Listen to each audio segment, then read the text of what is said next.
بسم اللہ الرحمن الرحیم۔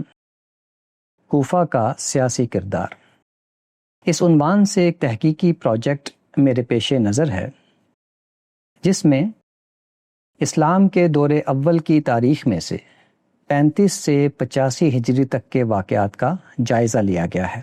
یہ دور مسلمانوں کے درمیان تصادم اور خانہ جنگی کی تاریخ ہے۔ ان جنگوں نے نہ صرف اس دور کے مسلمانوں کو تقسیم کیا تھا بلکہ اس سے جو فکری تقسیم پیدا ہوئی وہ اب تک چلی آتی ہے۔ تاریخ کے اس دور کے مطالعے کی ضرورت کیوں محسوس کی گئی؟ اس پر پہلے بھی بہت سا کام ہو چکا ہے۔ میرے مطالعے میں ایسی کیا بات نئی ہے جس کی وجہ سے میں نے اسے اپنا موضوع تحقیق بنایا؟ یہ سوالات اہم ہیں اور ان کے جوابات جانے بغیر اس کام کی ضرورت اور اہمیت کو باور نہیں کیا جا سکتا۔ تو ان سوالات کے جوابات یہ ہیں کہ پہلی بات یہ کہ میں نے دیکھا کہ اس دور کی تاریخ نے آج کے مسلمانوں کے دینی اور سیاسی فہم کو کئی جہتوں سے شدید متاثر کیا ہے۔ مسلمان اپنے بہت سے مسلمہ دینی تصورات میں کنفیوژن کا شکار ہو گئے ہیں۔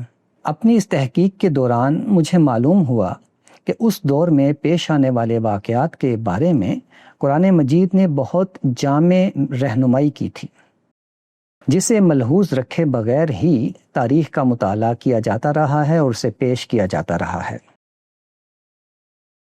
رسول اللہ صلی اللہ علیہ وسلم نے بھی اس دور کے ہر مرحلے کے بارے میں رہنمائی فراہم کی تھی۔ اس کی تفہیم میں بھی بہت جگہ غلطی ہوئی ہے اور یہ نظر انداز بھی ہوئی ہے۔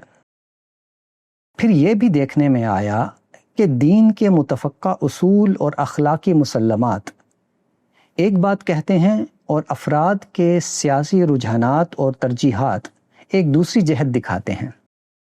مسلمان ان دونوں کے درمیان کنفیوژن کا شکار ہیں۔ ایک طرف شخصیات ہیں اور دوسری طرف دین ہے۔ شخصیات کے رجحانات اور ترجیحات کو دین کے اصول اور مسلمات پر پرکھنے کی بجائے دین کو شخصیات کے رجحانات اور ترجیحات کے تحت رکھ کر متوازی سیاسی اخلاقیات مرتب کر لی گئی ہیں۔ پھر میں نے یہ بھی محسوس کیا کہ اس دور کی تاریخ کی پیشکاری میں صحابہ کرام کے کردار کو کما حق ہو نمایاں نہیں کیا جا سکا۔ یہ کئی لحاظ سے نظر انداز ہوا ہے۔ پھر ایک اہم چیز یہ تھی کہ عرب کے اعراب یا بدو ان کے کردار کو پوری طرح سمجھا نہیں گیا۔ یہ اعراب یا بدو کون تھے جو بعد میں کوفی اور خوارج کہلائے؟ یہ کیا چاہتے تھے؟ مسلمانوں کے نظم اجتماعی سے ان کی کیا مخاصمت تھی؟ ان سب عوامل کے مطالعے کی ضرورت محسوس ہوئی۔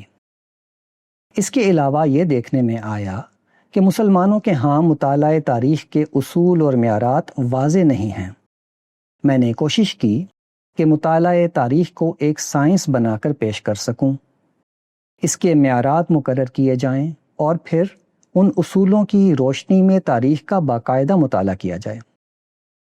اس کے لیے میں نے مطالعہ تاریخ کے اصول و مبادی کے عنوان سے مستقل کام بھی کیا ہے۔ یہ سب چیزیں ہیں جنہیں اس تحقیقی پروجیکٹ کا موضوع بنایا گیا ہے۔ یہ کتابی شکل میں بھی انشاءاللہ آئے گی، تاہم یہاں ان ویڈیوز کی صورت میں ان تمام نکات پر ایک ایک کر کے گفتگو کی جائے گی۔ ان پر آپ کے کمنٹس اور تبصرے بھی لیے جائیں گے اور ان کا جواب بھی دینے کی کوشش کی جائے گی۔ اس سے امید ہے کہ علم اور استفادے کا ایک راستہ کھلے گا۔ ایک تعلیمی اور علمی سفر ہے جو کہ میں آپ کے سامنے رکھوں گا اور افادہ اور استفادہ ہم کریں گے۔ آخر میں بس یہی کہنا چاہوں گا کہ ان اريد الا الاصلاح ما استطعت وما توفیقی الا باللہ علیہ توکلت والیہ انیب۔ شکریہ۔